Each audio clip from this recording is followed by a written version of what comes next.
Hello guys, once again welcome back to our channel online Gyan Kund. दोस्तों, यह वैदिक संस्कृति का पार्ट 2 होगा। इससे पहले हमने वैदिक संस्कृति का पार्ट 1 में कुल 60 प्रश्नों का डिस्कशन किया। बाकी जो भी प्रश्न बच पा रहे थे उन सारे प्रश्नों का डिस्कशन मैं अपने इस पार्ट 2 में करूँगा और साथ ही वैदिक संस्कृति का यह टॉपिक आज ख़त्म करूँगा। उसके बाद हम लोग अपने अगले टॉपिक महाजनपद काल की ओर बढ़ेंगे और उसको हम एक वीडियो के माध्यम से सारा क्वेश्चन का डिस्कशन कर लेंगे। ठीक इसी प्रकार हमारा आगे भी सीरीज चलता रहेगा। आप हमारे चैनल पर बने रहिए और अपनी तैयारी को और भी मजबूत बनाइए। तो आइए दोस्तों, बिना देर किए बढ़ते हैं हम अपने बाकी बचे हुए प्रश्न की ओर।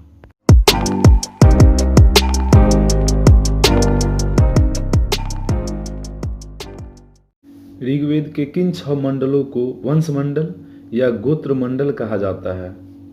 इसका राइट ऑप्शन है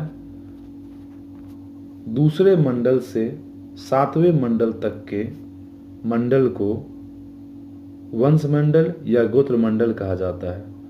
मैं आपको बता दूं कि ऋग्वेद में कुल 10 मंडल है। उन 10 मंडल में दूसरे मंडल से लेकर 7वें मंडल तक को वंश मंडल या गोत्र मंडल कहा जाता है। हमारा अगला प्रश्न होगा, किस वेद में जादुई माया और वशीकरण का वर्णन है? जब कभी जादू की बात हो तो यह अथर्ववेद से संबंधित है। मैं आपको रिवाइज करवा दूं, ऋग्वेद में ऋचाएं एवं प्रार्थना के बारे में है। यजुर्वेद में कोई कर्म कांड होगा उसके बारे में चर्चा है। सामवेद संगीत से संबंधित है और अथर्ववेद जादुई माया और वशीकरण का वर्णन है। नेक्स्ट की ओर बढ़ते हैं। आर्य शब्द इंगित करता है। इससे पहले भी मैंने ये प्रश्न आपको बताया है। आर्य शब्द का अर्थ होता है श्रेष्ठ या कुलीन। क्वेश्चन पूछने का तरीका अलग हो सकता है। यह प्रश्न यूपीएससी में पूछा गया है। प्रश्न यही है, सिर्फ ये पूछा गया इसको चेंज करके कि आर्य शब्द इंगित करता है, तो आर्य शब्द श्रेष्ठ वंश को इंगित करता है। हमारा अगला प्रश्न है, ऋग्वेद में कुल कितने मंडल है? मैंने अभी आपको बताया था ऋग्वेद में कुल 10 मंडल है। एक बार और मैं बता दूं कि ऋग्वेद में दूसरे मंडल से लेकर 7वें मंडल तक को क्या कहा जाता है? दूसरे मंडल से लेकर 7वें मंडल तक को वंश मंडल या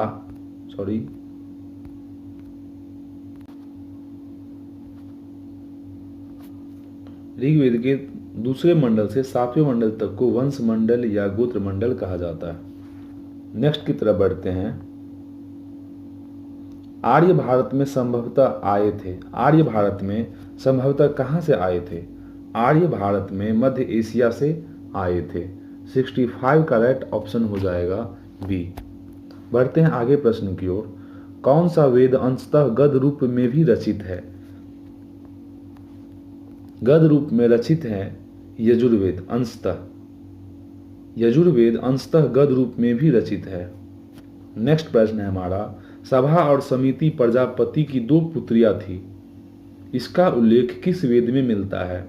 सभा और समिति प्रजापति की 2 पुत्रियां थी, इसका उल्लेख अथर्ववेद में मिलता है। Right option D. नेक्स्ट की तरफ बढ़ते हैं।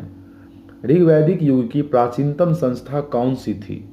ऋग्वैदिक युग की प्राचीनतम संस्था का नाम विदथ था। Option C.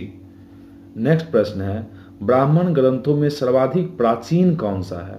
ब्राह्मण ग्रंथ का सबसे प्राचीन ग्रंथ का नाम है शतपथ ब्राह्मण। ऑप्शन बी सही है। नेक्स्ट प्रश्न है हमारा, गोत्र व्यवस्था प्रचलन में कब आई? गोत्र व्यवस्था का प्रचलन उत्तर वैदिक काल में हुआ। यहाँ पर आप कंफ्यूज हो सकते हैं ऋग्वैदिक काल को लेकर और उत्तर वैदिक काल को लेकर। ध्यान रखिएगा, गोत्र व्यवस्था का प्रचलन उत्तर वैदिक काल में आ गई थी। नेक्स्ट प्रश्न है हमारा, अनुलोम विवाह। दोस्तों, इससे 2 प्रश्न बनते हैं, एक अनुलोम विवाह के संबंध में और एक प्रतिलोम विवाह के संबंध में। जब अनुलोम विवाह का अर्थ पूछे तो अनुलोम विवाह में यह होता है कि उच्च वर्ग का पुरुष निम्न वर्ण की नारी के साथ शादी कर लेता है। मैंने क्या कहा? अगर कोई पुरुष उच्च वर्ण का है और वह निम्न वर्ण की नारी के साथ शादी कर लेता है तो ऐसे विवाह को अनुलोम विवाह कहते हैं। इसका राइट ऑप्शन ए हो जाएगा।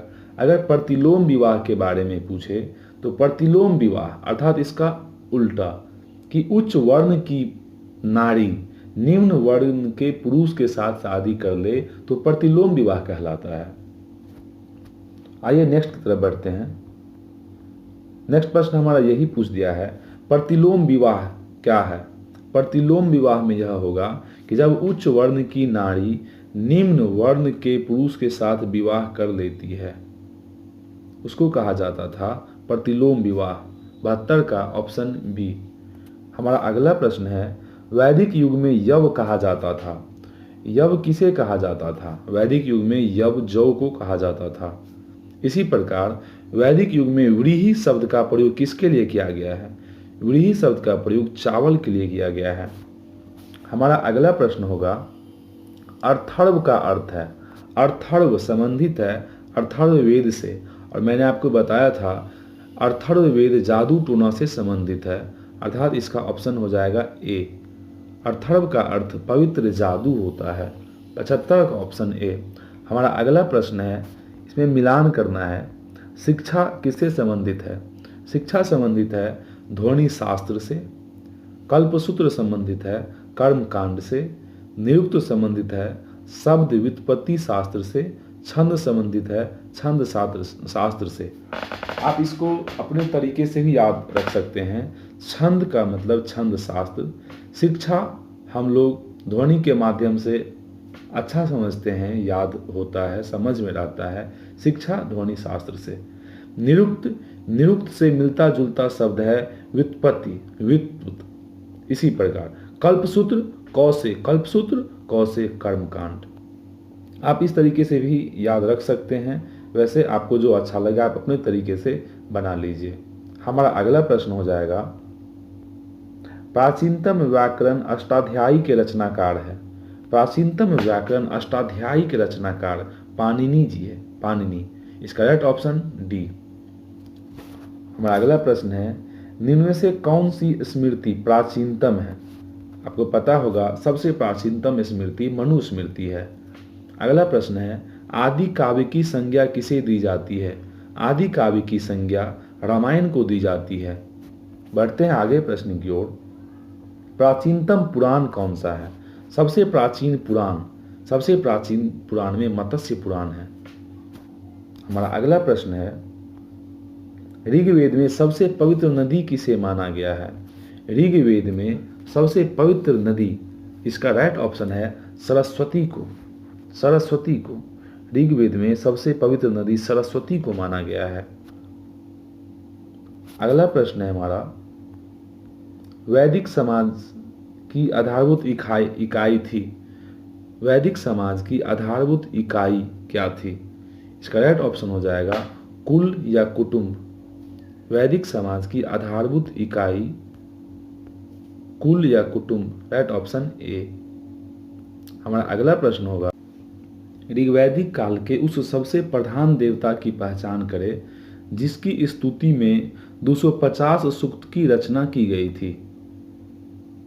उस देवता का पहचान करना है जिसकी स्तुति में 250 सूक्त की रचना की गई थी।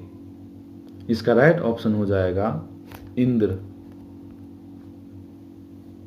इंद्र की स्तुति में कुल 250 सूक्तों की रचना की गई थी। हमारा अगला प्रश्न है, किस वेद में सभा को नरिष्ट अर्थात सामूहिक वाद विवाद या अनुल्लंघनीय कहा गया है? किस वेद में सभा को नरिष्ट अर्थात सामूहिक वाद विवाद या अनुल्लंघनीय कहा गया है? इसका राइट ऑप्शन हो जाएगा अथर्ववेद में। अथर्ववेद में सभा को नरिष्ट अथवा सामूहिक वाद विवाद या अनुल्लंघनीय कहा गया है। हमारा अगला प्रश्न है, किस रचना में नारी को सुरा और पांसा के साथ 3 प्रमुख बुराइयों में शामिल किया गया है? हाँ, इसका राइट ऑप्शन हो जाएगा ए। मैत्रेयणी संहिता में नारी को सुरा और पासा के साथ 3 प्रमुख बुराइयों में शामिल किया गया है। हमारा अगला प्रश्न होगा, उत्तर वैदिक काल में किस देवता को सर्वोच्च स्थान प्राप्त था?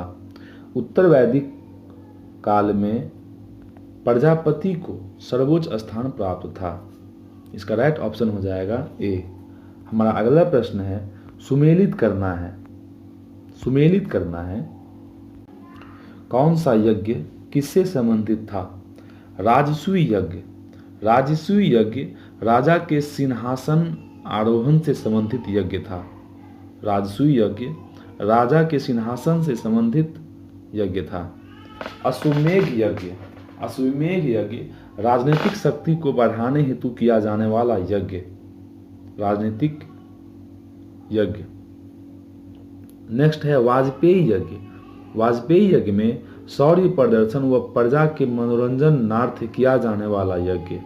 वाजपेयी यज्ञ में शौर्य का प्रदर्शन और प्रजा के मनोरंजन के लिए किया जाता था, उस यज्ञ को वाजपेयी यज्ञ कहा जाता था।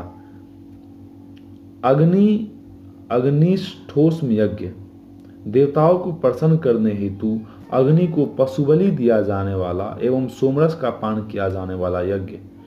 देवता को प्रसन्न करने के लिए और अग्नि को पशु बलि दिए जाने के लिए अग्निष्ठोष्म यज्ञ किया जाता था। राजसूय यज्ञ होता था राजा के सिंहासन आरोहण से संबंधित। अश्वमेध यज्ञ होता था राजनीतिक शक्ति को बढ़ाने के लिए। इसी प्रकार अब इस चारों को याद कर लीजिए। हमारा अगला प्रश्न है, इसमें मिलान करना है कि किस नदी का ऋग्वेद में उल्लेखित नाम और आधुनिक नाम क्या है? परुष्णी नदी का आधुनिक नाम है रावी नदी। शतुद्री नदी का आधुनिक नाम है सतलज नदी। अस्किनी का आधुनिक नाम है चिनाब नदी। विपाशा का आधुनिक नाम है व्यास नदी। ये नाम ऋग्वेद में उल्लेखित थे, आधुनिक में इसे ये नाम दिया गया है। परुष्णी का नाम रावी दिया गया है, शतुद्री का सतलज दिया गया है, अस्किनी का चिनाब दिया गया है, विपाशा का व्यास दिया गया है। बढ़ते हैं अगले प्रश्न की ओर। संस्कार की कुल संख्या कितनी है? कुल कितने संस्कार है? इसका राइट ऑप्शन हो जाएगा 16। कुल 16 संस्कार हैं। और अगला प्रश्न है, कुछ विवाह के नाम दिए गए हैं, उस विवाह का मिलान करवाना है। ब्रह्मा विवाह। ब्रह्मा विवाह में यह होता था कि समान वर्ण या समान जाति का अगर विवाह हो तो उसे ब्रह्मा विवाह कहा जाता था। दैव विवाह। जितने विवाह हैं आपको उन सभी को याद रखना है, निश्चित रूप से इनसे प्रश्न कई बार पूछे गए हैं। दैव विवाह पुरोहित का पारिश्रमिक में मिले कन्या के साथ विवाह। अगर कोई पुरोहित को पारिश्रमिक में कोई कन्या मिले उसके साथ विवाह को दैव विवाह कहा जाता था। आर्ष विवाह। आर्ष विवाह में कन्या मूल्य के रूप में एक जोड़ी गाय व बैल चुकाकर विवाह होता था। कन्या मूल्य के रूप में एक जोड़ी गाय व बैल चुकाकर किया गया विवाह आर्ष विवाह कहलाता था। हमारा नेक्स्ट है प्रजापत्य विवाह। प्रजापत्य विवाह में अगर बिना दहेज का विवाह किया जाता था तो इस प्रकार के विवाह को प्रजापत्य विवाह कहा जाता था। बिना दहेज के विवाह को प्रजापत्य विवाह। मैं आपको एक बार फिर से याद दिला दूं, अगर कोई समान वर्ण या जाति का विवाह हो तो इस प्रकार के विवाह को ब्रह्मा विवाह कहा जाता था। दैव विवाह में अगर पुरोहित को पारिश्रमिक में कोई कन्या मिले और उसके साथ विवाह हो तो ऐसे विवाह को दैव विवाह कहा जाता था। आर्ष विवाह में कन्या मूल्य के रूप में एक जोड़ी गाय व बैल चुकाकर किया गया विवाह आर्ष विवाह कहलाता था और बिना दहेज के विवाह को प्रजापत्य विवाह कहलाता था।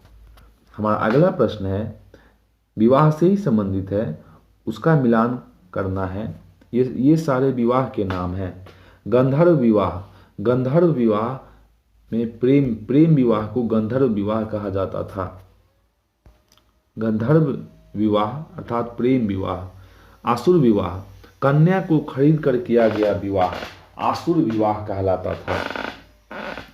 राक्षस विवाह। राक्षस विवाह में प्रजापति राजा की कन्या या अपहरण की गई कन्या के साथ विवाह, इस प्रकार के विवाह को राक्षस विवाह कहलाता था। पैशाच विवाह में सोई हुई अवस्था में कन्या को गुमराह कर या मानसिक रूप से अस्वस्थ कन्या को गुमराह कर उसके साथ किया गया विवाह पैशाच विवाह कहलाता था। एक बार फिर से देख लीजिए, अगर प्रेम विवाह को गंधर्व विवाह, कन्या को खरीद कर अगर विवाह किया जाए तो आसुर विवाह, राक्षस विवाह में पराजित राजा की कन्या या अपहरण की गई कन्या के साथ अगर विवाह होता था तो इस विवाह को राक्षस विवाह कहा जाता था। पैशाच विवाह में अगर कोई कन्या सोई हुई अवस्था में हो या फिर उसे गुमराह कर या मानसिक रूप से अस्वस्थ कन्या को गुमराह कर उसके साथ अगर शादी कर लिया जाता था तो ऐसे विवाह को पैशाच विवाह कहा जाता था। बढ़ते हैं अगले प्रश्न की ओर। 3 ऋण में शामिल नहीं है। 3 ऋण के बारे में आप सभी ने सुना होगा। 3 ऋण में कौन सा वो ऋण है जो शामिल नहीं है? इन 3 ऋण में मातृ ऋण जो शामिल नहीं है, बाद बाकी देव ऋण, पितृ ऋण एवं ऋषि ऋण होता है। हमारा अगला प्रश्न है, ऋग्वैदिक काल से संबंधित मृदभांड संस्कृति है। ऋग्वैदिक काल से संबंधित मृदभांड संस्कृति है, इसका राइट ऑप्शन हो जाएगा गिरोवर्णी मृदभांड संस्कृति। ऋग्वैदिक काल से संबंधित मृदभांड संस्कृति का नाम है गिरोवर्णी मृदभांड संस्कृति। हमारा अगला प्रश्न है, उत्तर वैदिक काल से संबंधित मृदभांड संस्कृति है। उत्तर वैदिक काल से संबंधित मृदभांड संस्कृति का नाम क्या है? इसका राइट ऑप्शन हो जाएगा चित्रित धूसर मृदभांड। चित्रित धूसर मृदभांड संस्कृति को उत्तर वैदिक काल से संबंधित मृदभांड संस्कृति कहा जाता था। एक बार और देख लेते हैं, गेरुवर्णी मृदभांड संस्कृति ऋग्वैदिक काल से संबंधित है एवं चित्रित धूसर मृदभांड संस्कृति उत्तर वैदिक काल की संस्कृति से संबंधित है। हमारा अगला प्रश्न है, हरियाणा प्रांत में चित्रित धूसर मृदभांड, हरियाणा प्रांत में चित्रित धूसर मृदभांड जो कि उत्तर वैदिक काल से संबंधित है, स्थल किस स्थान पर हाल में किए गए उत्खनन से प्रकाश में आया है? इसका राइट ऑप्शन हो जाएगा भगवानपुर। भगवानपुर जो कि हरियाणा में पड़ता है, वहाँ पर उत्खनन हुआ है जिससे यह पता चला है कि उत्तर वैदिक काल में चित्रित धूसर मृदभांड होता था। हमारा अगला प्रश्न है, प्राचीनतम विवाह, प्राचीनतम विवाह संस्कार का वर्णन करने वाला विवाह सूक्त किसमें पाया गया है? प्राचीनतम विवाह संस्कार का वर्णन करने वाला विवाह सूक्त किसमें पाया जाता है? इसका राइट ऑप्शन हो जाएगा ऋग्वेद में। जितना भी ऋचाएं प्रार्थनाओं की बात होगी वो सारे ऋग्वेद में ही जाएंगे। हमारा अगला प्रश्न हो जाएगा, ऋग्वेद में अघन्य, अघन्य अर्थात वध योग्य नहीं शब्द का प्रयोग किसके लिए किया गया था? 97 में इसका राइट ऑप्शन हो जाएगा गाय। यह वध योग्य नहीं था, इसीलिए इसका प्रयोग अघन्य के रूप में किया गया था। हमारा अगला प्रश्न है,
धर्म और रीत भारत की प्राचीन वैदिक संस्कृति के एक केंद्रीय विचारक को चित्रित करते हैं।